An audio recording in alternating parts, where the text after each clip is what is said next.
नमस्ते मेरे प्यारे बच्चों, मैं आपकी नानी माँ फिर से आपके ऑनलाइन आंगन में हाजिर हूँ। आज मैं फिर से एक नई करवा चौथ की विधि लेकर आई हूँ। तो आओ बैठो मेरे पास और हम अब आपस में बातें करते हैं और करवा चौथ के विषय में कुछ जानते हैं। तो इसमें मैं इस वीडियो में मैं आज ये बताऊंगी कि करवा चौथ का व्रत क्यों करते हैं, कैसे करते हैं और इसका व्रत कौन लोग रखते हैं। करवा चौथ का व्रत कार्तिक मास की कृष्ण पक्ष की चतुर्थ तिथि को रखा जाता है। करवा चौथ इसीलिए क्योंकि इसमें करवे का पूजन होता है, मिट्टी का करवा होता है, उसका पूजन होता है और चौथ के दिन यानी चतुर्थ तिथि के दिन होता है, इसलिए इसे करवा चौथ कहते हैं। इस दिन जो सुहागनें होती हैं वो निर्जल यानी बिना अन्न और जल के व्रत रखती हैं और अपने पति की आयु की लंबी आयु की कामना करती हैं। इस व्रत को सुहागन स्त्रियां ही रख सकती हैं क्योंकि वो आपस में ये त्योहार एक प्रेम का प्रतीक है जिसमें कि स्त्रियां अपना 16 श्रृंगार करती हैं जो एक सुहागन स्त्री ही कर सकती है। वैसे तो सुहागन स्त्रियों के 5 श्रृंगार बताए गए हैं।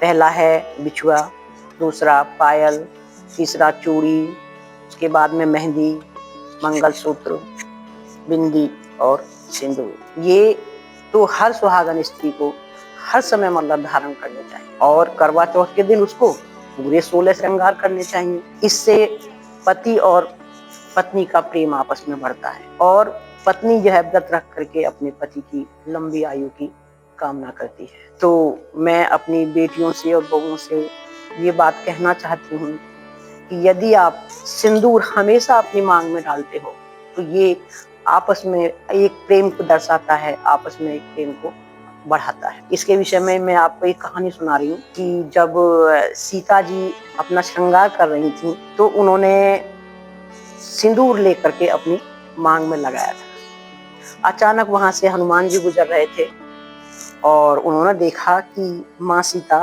ये नारंगी रंग का क्या अपने मल्लजह का मांग में लगा रही हैं। तो उन्होंने कहा, माते ये आप क्या लगा रही हो? सीता जी कहने लगे कि ये सिंदूर है और इससे भगवान राम के प्रति मेरा प्रेम बढ़ता है और उनकी लंबी आयु होती है। यह सुन करके हनुमान जी बहुत ही खुश हुए और उन्होंने कहा कि जब इतने से सिंदूर से भगवान प्रसन्न हो जाते हैं और उनकी उम्र लंबी हो जाती है तो मैं तो अपने पूरे शरीर को ही मतलब इससे रंग लूंगा। और उन्होंने पूरे शरीर को अपने सिंदूर से रंग लिया। उसी तरह से रंगे हुए शरीर को लेकर के जब वो राम दरबार में पहुंचे तो सभी दरबारी देखकर हंसने लगे। भगवान ने पूछा, हनुमान तुमने ये क्या किया है? तो उन्होंने कहा, भगवान जब सीता माँ के इतने से सिंदूर से आप प्रसन्न हो जाते हैं और आपकी आयु लंबी हो जाती है तो मेरे इतने लगाने से तो आप बहुत खुश होंगे और आपकी आयु बहुत लंबी होगी, तो मैं तो इसे हमेशा ही लगा के रखूंगा। इससे भगवान राम बहुत खुश हुए और उन्होंने कहा कि जो भी आदमी, जो भी मल्लजह का व्यक्ति हनुमान जी को सिंदूर चढ़ाएगा उस पर हनुमान की कृपा, भगवान राम की कृपा हमेशा बरसती रहेगी। तो मेरी बेटियों, सिंदूर में बहुत बड़ी ताकत होती है, इसे कभी भी अपनी मांग से नहीं हटाना चाहिए। अब इसको कैसे करते हैं ये मैं आपको बताती हूँ। हाथों में पूजा की थाली, आई रात सुहागों वाली।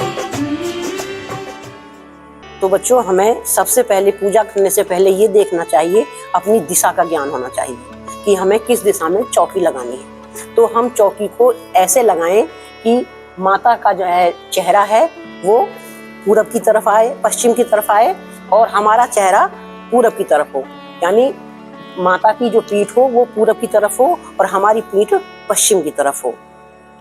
मैं तो यहाँ इसलिए बैठी हूँ कि मुझे मतलब ये सब करके दिखाना पड़ रहा है, इसलिए मैं साइड में बैठी हूँ। लेकिन जब आप पूजा करेंगे तो आपको सामने मतलब है इधर बैठना है। उसके बाद में आप चौकी लगा करके पहले आसन बिछाइए, आसन के बाद में फिर अपने सब सामान जो है ये लगाइए। तो बच्चों सबसे पहले हमें एक चौकी लेनी चाहिए और चौकी पर इस तरह से एक आसन बिछा देना चाहिए। आसन बहुत से लोग लाल ले लेते हैं, लेकिन लाल थोड़ा मतलब जो है का हाइपर का जो है रंग होता है, इसलिए आपको ज्यादातर ये पीला ही वस्त्र लेना चाहिए।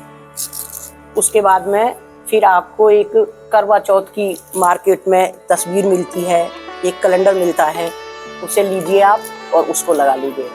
और साथ में ही शिव पार्वती की फोटो जरूर लगाएं, इसको लगाना न भूलें, क्योंकि मैंने आपको पहले वीडियो में बताया था कि शिव पार्वती की पूजा इसमें बहुत जरूरी होती है सबसे पहले, क्योंकि इन्होंने ही इसकी शुरुआत की थी। उसके बाद में हमें एक करवे में जल लेना चाहिए। ये करवा जो है का ये टोटी वाला होना चाहिए, क्योंकि इसी से जल नीचे चढ़ाते हैं।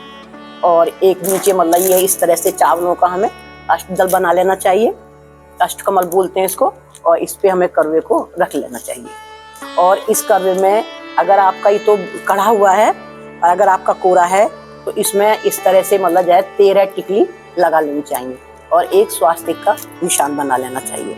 इसी तरह से एक आप सादा जल, मेरे पास तो यहाँ लोटा नहीं है, तो आप एक सादा जल का लोटा लेना, उसमें सादा जल भरना और उसमें भी सत्य लगा लेना और उसको भी मतलब जो है एक बर्तन से ढक देना इस तरह से है, और उस पर भी मतलब आप ऐसे टिकली लगा देना। उसके बाद में माता रानी को टिकली लगाना, ये इनकी मतलब लगाना, इनको अक्षत लगाना, अक्षत लगाना इस तरह से। उसके बाद में आप मतलब जो है का माँ शिव और पार्वती को लगाना, उनको भी अक्षत लगाना, टीका लगा के तोली का टीका लगाना कुमकुम का। और गणेश जी को दूर्वा जरूर चढ़ाना, क्योंकि पूरे परिवार की पूजा होती है, गणेश जी को दूर्वा चढ़ाना। और मेरे पास इस समय यहाँ पे नहीं है, यहाँ पे गणेश की और गौरी की मूर्ति जरूर रखना। और अगर आपके पास नहीं है तो एक नारियल को लेना, नारियल को कलावे में लपेटना और उसको गौरी बना देना, उसको मतलब जो है का तिलक लगा करके रोली लगा के सजा देना। सुपारी लेना और उसको भी पूरे को जो है कलावे से ढक देना और उसको आप गणेश जी बना लेना। तो यहाँ पे जो है का गौरा गणेश आप जरूर रख देना उनके साथ में पूजा करने के लिए। उसके बाद में इनको फूल माला चढ़ाना, फल चढ़ाना, ये है फल चढ़ाना, और जो भी आपके पास सामग्री हैं खाने पीने की, जैसे मैंने तो अब ये ड्राई फ्रूट लिया है, ये है मतलब जो है का बर्फी है, तो थोड़ा सा मतलब जो है का आप मीठा ले लेना, क्योंकि ये पूजन में रखा जाता है। इसी को जब हम अर्घ देते हैं तो इसी को हम खाते हैं पहले। उसके बाद में एक थाली लेना, उसमें आप जो भी बायना पूछते हैं, अपनी सास के लिए, ननद के लिए या अपने किसी बड़े के लिए, उनका पूरा श्रृंगार का सामान रखना, उसमें ड्राई फ्रूट वगैरह रखना, जो आपने भोजन बनाया है वो सब रखना। इस तरह से आप जो है का पूरी थाली उनकी सजा करके रखना। श्रृंगार में 5 चीज़ें जरूर होनी चाहिए, मेहंदी होनी चाहिए, बिछुए होने चाहिए, चूड़ियाँ होनी चाहिए, बिंदी और सिंदूर, ये 5 चीज़ अवश्य रखना। बाकी आपकी मर्जी है, जितना चाहो उतना दे दो। उसके बाद में फिर हमें ये दीपक लेना चाहिए,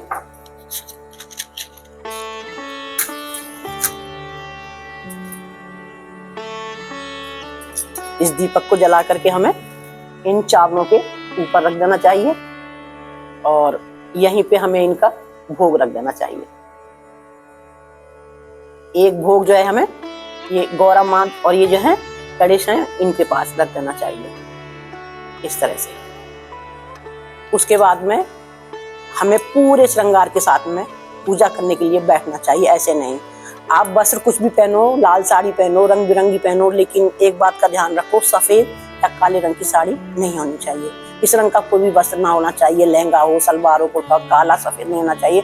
बाकी आप किसी भी रंग का ले सकते हैं, हर रंग जो है शुभ होता है। और आजकल कैलेंडर मिलते हैं, किताबें मिलती हैं करवा चौथ व्रत की, तो किताब ले आइए, उसमें वीरावती की एक कहानी है, उसको बैठ करके मतलब आप जो कहानी कह सकते हैं, कहानी सुन सकते हैं। और कहानी के बाद में जो है, मैं तो यहाँ पे अकेली हूँ, जो आप साथ में करते हैं तो साथ में करवा बदल लेते हैं, और नहीं तो मतलब जो है कहानी करने के बाद में हम जो है आपस में करवे को बदल लेते हैं। जैसे ये माता रानी का करवा है, ये मेरा करवा है, तो इसको उठा के हमने यहाँ रख दिया, बोला अध जल खानी करवाले, यानी बीच में ही खाने वाली करवाले, क्योंकि वीरावती ने बीच में खाना खा लिया था, तो ये कहते हैं अध जल खानी करवाले।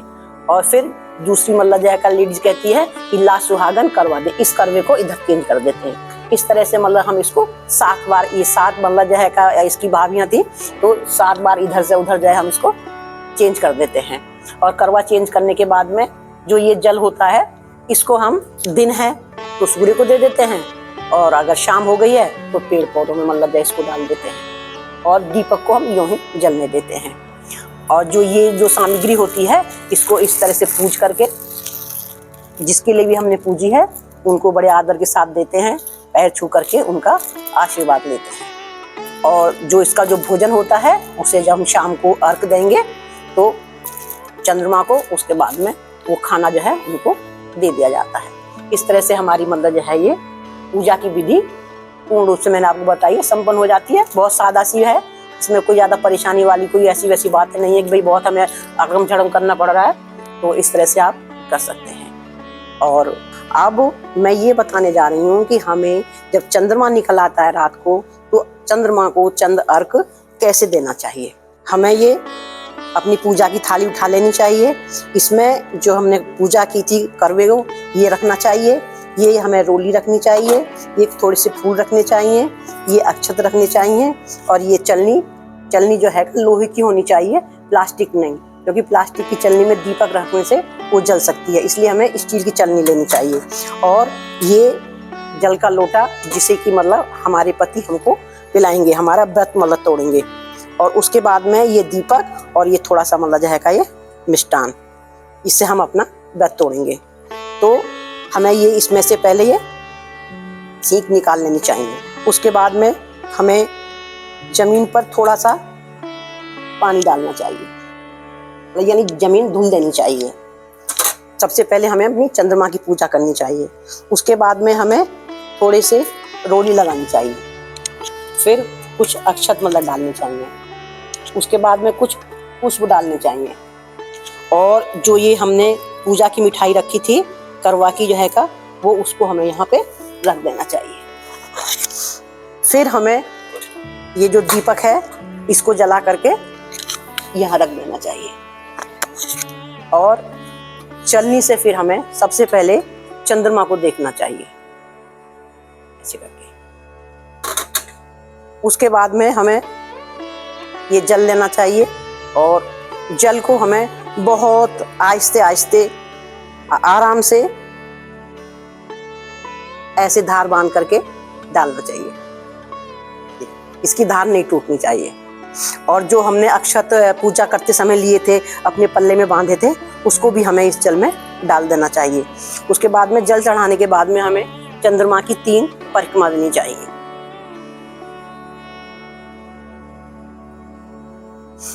परिक्रमा देने के बाद में तब फिर हमें अपने पति की पूजा करनी चाहिए। पहले हमें चंद्रमा को देखने के बाद में पति का चेहरा चलनी से देखना चाहिए। उसके बाद में फिर अपने पति को तिलक लगाना चाहिए, फिर अक्षत लगाना चाहिए। उसके बाद में उनकी आरती उतारना चाहिए।